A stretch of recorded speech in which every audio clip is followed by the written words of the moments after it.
Kamal Haasan DMK నుంచి ఇటీవలే రాజ్యసభకు నామినేట్ అయ్యారు. సో రాజ్యసభ ఎంపీ కమల్ హాసన్ ఆయన చాలా సంచలన వ్యాఖ్యలు చేశారు. విద్య అనేది నియంతృత్వము అండ్ సనాతన సిద్ధాంతాలను బ్రేక్ చేస్తుంది అని చెప్పి. సనాతన అంటే వెంటనే మనకు గుర్తొచ్చేది పవన్ కళ్యాణ్ చాలా సందర్భాల్లో సనాతనం గురించి మాట్లాడారు, చాలా క్లియర్గా చెప్పారు. ఐఎమ్ అన్అపాలజెటిక్ సనాతని అని చెప్పి కూడా కమెంట్ చేశారు. అప్పుడు జాతీయ స్థాయిలో కూడా పెద్ద చర్చకు దారితీసిన పరిస్థితి.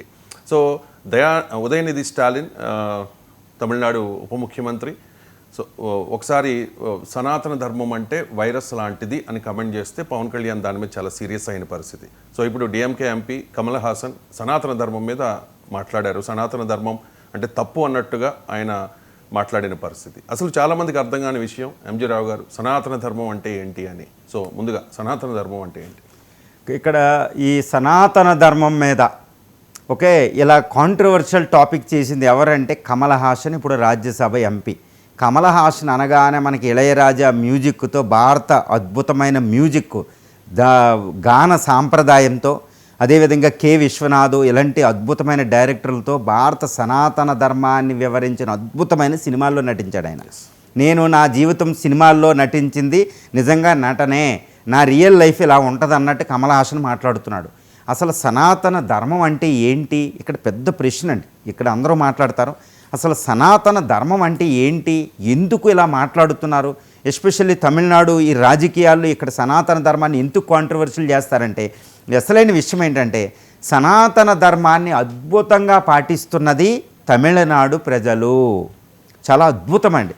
భారతదేశం నుంచి కాశ్మీర్ నుంచి కన్యాకుమారి, గుజరాత్ నుంచి అరుణాచల్ ప్రదేశ్ వరకు ఒక్కసారి తిరిగితే భారతదేశంలో ఉన్న టెంపుల్స్ అన్నీ తిరగలిగితే ఒక అద్భుతమైన టెంపుల్స్, దేవాలయాలు, ఆ సాంప్రదాయాలు మనం తమిళనాడులో చూస్తామండి. అసలు సనాతన ధర్మం అంటే ఏంటో తెలియకుండా సనాతన ధర్మం మీద మాట్లాడేవాళ్ళే అజ్ఞానులు అని నేను చెప్తాను. ఇప్పుడు నేను సనాతన ధర్మం అంటే ఒక్క విషయం చెప్తాను. ఆయన కమల్ హాసన్, ఆయన పేరే సనాతన ధర్మం నుంచి వచ్చింది. జయలలిత, ఆయన పేరే సనాతన ధర్మంలోకి వచ్చింది. వాళ్ళందరూ చూడండి, స్టాలిన్ ఈ పేర్లు పెట్టుకుంటారు. ఎక్కడ పేర్లు పెట్టుకుంటారు అవి? ఏంటి సనాతన ధర్మం అంటే నేను ఒక్కటే చెప్తాను, సనాతన ధర్మం అంటే అది అజ్ఞానం కాదు, అది జ్ఞానం ఇచ్చేది.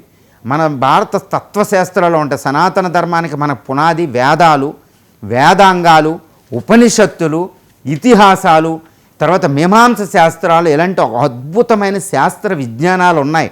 అవన్నీ మన ముందు కళ్ళ ముందు కనిపిస్తుంది. అరే వేదాలు ఎప్పుడో థర్డ్ BC, ఇప్పుడు 8000 సంవత్సరాల క్రితం రాశారు, 6000 సంవత్సరాల క్రితం రాశారు, అవి ఇప్పటికి వ్యాలిడిటీ ఏంటి అంటారు. నేను ఒకటే చెప్తానండి, ఒక పద్యం ఉంటుంది వేదంలో, ఋగ్వేదంలో ఉండే ఒక అద్భుతమైన పోయం ఉంటుందండి. ఆ పోయంలో గాడ్ల కోసం చెప్తున్నారు, ఏదో చూద్దాం. అసతోమా సద్గమయ, తమసోమా జ్యోతిర్గమయ, మృత్యోర్మ అమృతాంగమయ, ఓం శాంతి శాంతి శాంతి, 4 వాక్యాలతో ఉంటుంది ఈ పోయం. ఏముంటుంది ఇది వేదాల్లో అనుకుంటారు. అసలు గాడ్ కోసం ఉండదు, ఏదో ఓ ప్రకృతి, మన కళ్ళ ముందు కనపడే ప్రకృతిని వీళ్ళని అడుగుతారనమాట. అసతోమ సద్గమయ అంటే ఈ అసతోమ నుంచి సద్గమయ అంటే వాస్తవం నుంచి వాస్తవంలోనికి మమ్మల్ని తీసుకెళ్ళండి, అవాస్తవంలోంచి. తర్వాత మృత్యోర్మ, ఆ మృత దశ నుంచి అమృత దశకి మమ్మల్ని తీసుకెళ్ళండి, చీకట్లోంచి వెలుతురికి మమ్మల్ని తీసుకెళ్ళు అని ఎవరినో అడుగుతున్నారు. ఏ దేవుని పడితే ఆ దేవుని. శాంతి శాంతి శాంతి, ఇందులో ఒక అద్భుతమైన అండి. అందులో బ్రహ్మ అనే పదం బ్రహ్మ దేవుడు కాదు, బ్రహ్మ జ్ఞానానికి సంబంధించింది, ఆ జ్ఞానాన్ని విస్తరించేది. ఇప్పుడు కమల్ హాసన్ గారు అనేది ఏంటంటే, ఈ విద్య నేర్చుకుంటే అజ్ఞానం అనే దీన్ని పోగొట్టవచ్చు. ఏది నియంతృత్వం అంట, సనాతన ధర్మం అంట. సనాతన ధర్మం అనేదే జ్ఞాన భిక్ష. ఇది కమల్ హాసన్ గారికి వీళ్ళందరికీ ఒకటి చెప్పవచ్చు. ఈ మాట అన్నది ఒక మాట చెప్తానండి. మ్యాక్స్ ముల్లర్, మ్యాక్స్ ముల్లర్ అనే ఒక బ్రిటిషు జర్మన్ తత్వవేత్త, ఒక హిస్టోరియన్, భారతదేశం కోసం, భారత సనాతన ధర్మం కోసం చెప్పుతూ ఆయన ఒకటి చెప్తాడు. India is the fountain head of the knowledge. ప్రపంచంలో భారతదేశం జ్ఞానజ్యోతి అని చెప్తాడు. అరిస్టాటిల్ మాట్లాడతారు, ఈ గ్రీకు సంస్కృతి, ఈజిప్షియన్ సంస్కృతి, ఈ బాబిలోనియన్ అన్ని సంస్కృతులకి జ్ఞానం ప్రసాదించింది భారత సంస్కృతి. ఇప్పటికీ నేను ఒకటే చెప్తున్నా, శివుణ్ణి ఎక్కువ పూజిస్తారు, ఆయన పశుపతి, ఇండస్ వ్యాలీ సివిలైజేషను. అంటే ఇక్కడ సనాతన అనేది హిందూ మతానికి, సనాతన ధర్మానికి ఒకటే పర్యాయ పదాలు, ఇంటర్చేంజబుల్ ఇన్ నేచర్, అంతే ఒకటే. బట్ సనాతన అనే ఒక పదాన్ని వీళ్ళు ఎందుకు తీసుకుని ఇది పాతది మనకెందుకు, ఇది పాతగుడ్డ, అజ్ఞానం, భారతదేశంలో ఇవి అన్నిటికీ సమస్యలకి సనాతన ధర్మం అని దాన్ని నిందించకూడదు. ఎందుకు అంటే ఈ సనాతన ధర్మం అనే దాని మీద నేను ఒక్కటి మాట చెప్తాను. డాక్టర్ బిఆర్ అంబేద్కర్ సనాతన ధర్మాన్ని ఆయన విమర్శించలేదు, హిందూ మతాన్ని డాక్టర్ బిఆర్ అంబేద్కరే అన్నట్టు మాట్లాడుతున్నారు మీరు. అనిహిలేషన్ ఆఫ్ క్యాస్ట్ కులం అనేది మనుస్మృతిలో నుంచి వచ్చింది, కానీ ఆయన హిందూ మతాన్ని తిట్టలేదు. ఈ మతాన్ని గుర్తుపెట్టుకోవాలి, డాక్టర్ బిఆర్ అంబేద్కరే చెప్తారు ఈ విషయం. డాక్టర్ బిఆర్ అంబేద్కర్కి మించిన జ్ఞాని ఇండియాలో పుట్టలేదు. కమల్ హాసన్ గారు మీరు కాదు ఇప్పుడు మనం జీవించే వాళ్ళు ఎవరూ కూడా డాక్టర్ బిఆర్ అంబేద్కర్ కంటే ఎక్కువ కాదు. ఎందుకంటే 1935లో ఆయన ఒక మాట చెప్తాడు, పొరపాటుని నేను హిందూ మతంలో పుట్టాను, చచ్చేటప్పుడు మాత్రం హిందూ మతంలో చనిపోను, హిందువుగా చనిపోనా అని ఒక పెద్ద ఛాలెంజ్ చేస్తాడండి డాక్టర్ బిఆర్ అంబేద్కర్. 1935 నుంచి 1957 వరకే చూడండి, 20 చూడండి ఎన్ని 2 దశాబ్దాల పాటు డాక్టర్ బిఆర్ అంబేద్కర్ చదువుతారు. ఎవరండి చదివేది, మీరా నేనా? Doctor BR Ambedkar. ఆయన చూడండి, ఆయన లైబ్రరీ ముంబైలో ఎంత ఉంటుంది, largest personal library of the world అండి. అది బుద్ధుడి పేరు మీద పెట్టుకుంటాడు ఆ లైబ్రరీని. అలాంటి లైబ్రరీలో 21 సంవత్సరాలు ఆయన అధ్యయనం చేసి చివరికి ఒకే మాట అంటాడు, ఆయన వెళ్ళింది బుద్ధిజం ఎక్కడి నుంచి వచ్చింది? సనాతన ధర్మంలో చెప్పబడిన 6 సూత్రాలైన అహింస, కంపేషన్, ముక్తి అనేది బుద్ధుడు డైరెక్ట్ చెప్పపోయిన ముక్తి, కర్మ అనేది డైరెక్ట్ చెప్పబోయిన కర్మ, ఈ సిద్ధాంతాల ఆధారంగా బుద్ధిజం వస్తే ఆ బుద్ధిజంలోంచి డాక్టర్ బిఆర్ అంబేద్కర్ అక్కడికి వెళ్తారు కుల వ్యవస్థను నిర్మూలించడానికి. అంటే ఏంటి చూడండి, డాక్టర్ బిఆర్ అంబేద్కర్ నేను Hindu, I'm not against the Hinduism, ఇది one of the beautiful religion, కానీ అందులో ఉన్న కుల వ్యవస్థ అంటారు.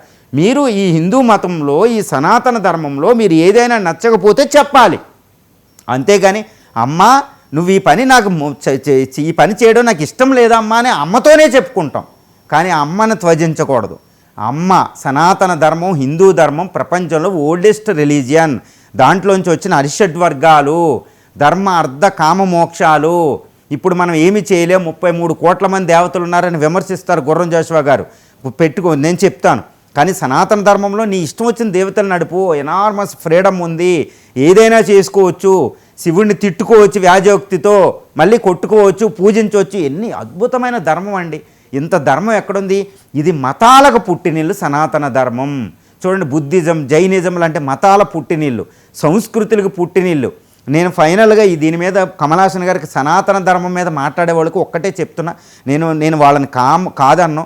రాజ్యాంగంలో ఆర్టికల్ 19(1)A ప్రకారం మీకు స్వేచ్ఛ ఉంది, మీరు ఏదైనా మాట్లాడవచ్చు. భారత రాజ్యాంగం ఆ ఫ్రీడమ్ ఇచ్చింది, ఆ రాజ్యాంగం భారత సంస్కృతి నుంచి వచ్చిన రాజ్యాంగం. డాక్టర్ బిఆర్ అంబేద్కర్ చెప్పారు, the soul of the Indian constitution, మీకు ఫ్రీడమ్ ఇచ్చింది, మాట్లాడతారు. కానీ మీరు మాట్లాడేటప్పుడు ప్రజల విశ్వాసాల మీద మనం అనవసరంగా బురద చల్లకూడదు. కానీ నేను ఒక్కటే చెప్తున్నా, సనాతన ధర్మం కోసం, హిందూ ధర్మం కోసం వివేకానంద 1883 సెప్టెంబర్ 17వ తారీఖున చికాగో వేదికగా సర్వమత సమ్మేళనంలో చెప్పిన ఒక వాక్యం అనేది మన అందరికీ ఆదర్శం.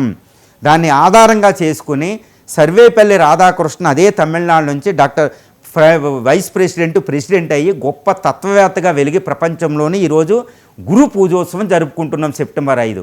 ఆయన చెప్పిన హిందూ వ్యూ ఆఫ్ లైఫ్ వీటిలోంచి ఒక్క పదం నేను చెప్తానండి.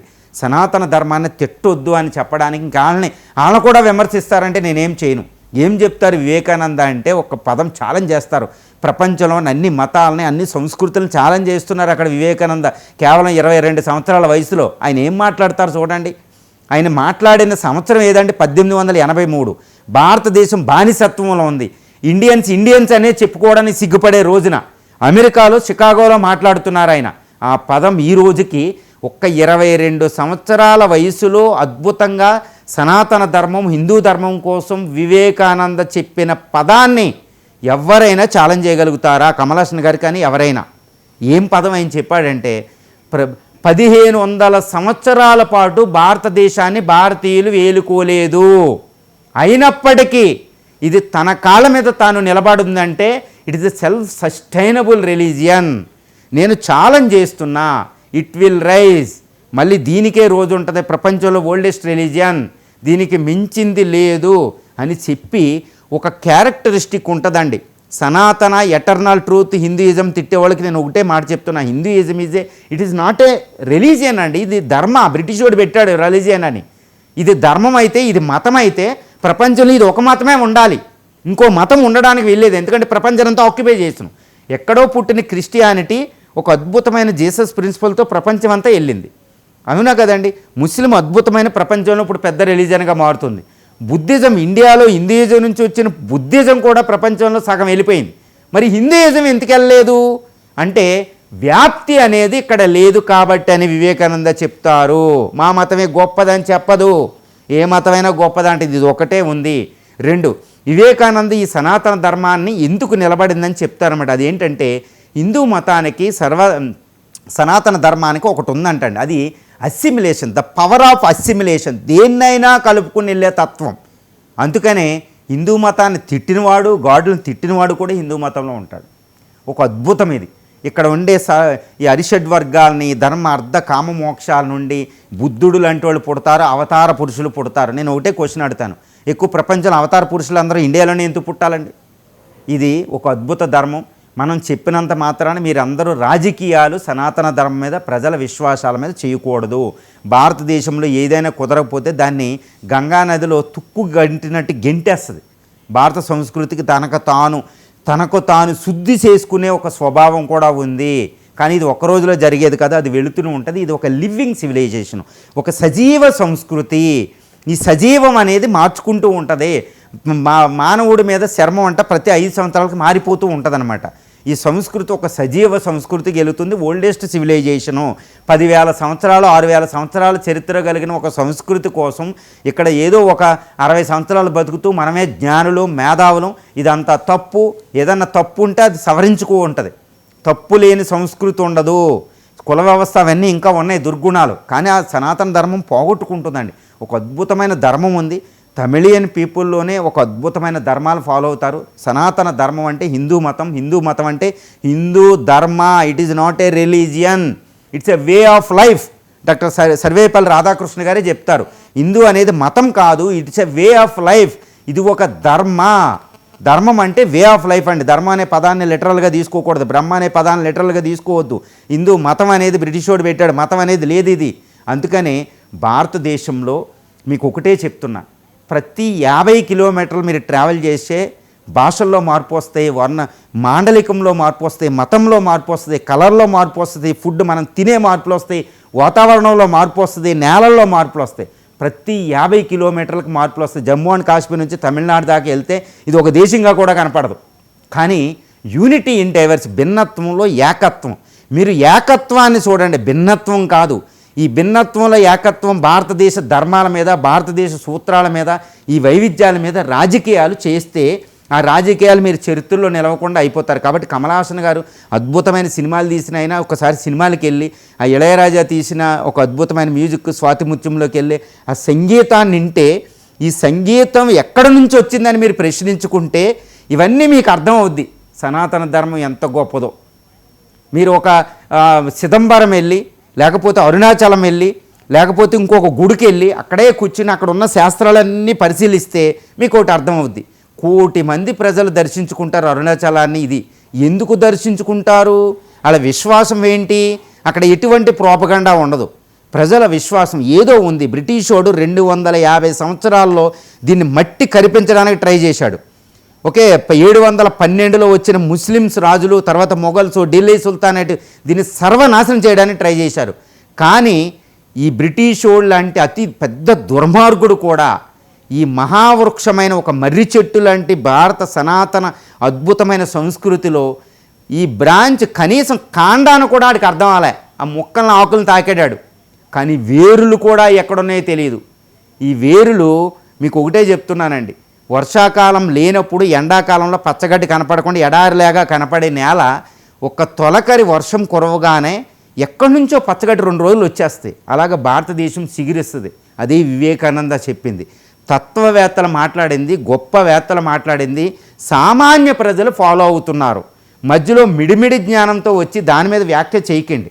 సామాన్య ప్రజలు మనకంటే నిష్ణాతులు. సామాన్య ప్రజలకి ఏ మతంలోకి వెళ్ళాలి, ఎక్కడికి వెళ్ళాలి, అన్ని ఫ్రీడమ్లు వాళ్ళకు ఉన్నాయి. వాళ్ళు వెళ్తారు, మన గైడెన్స్ అవసరం లేదు. భారతదేశంలో సామాన్యుడే చాలా పెద్ద, అది నెహ్రూ డిస్కవర్ ఆఫ్ ఇండియాలో కూడా చెప్తాడు.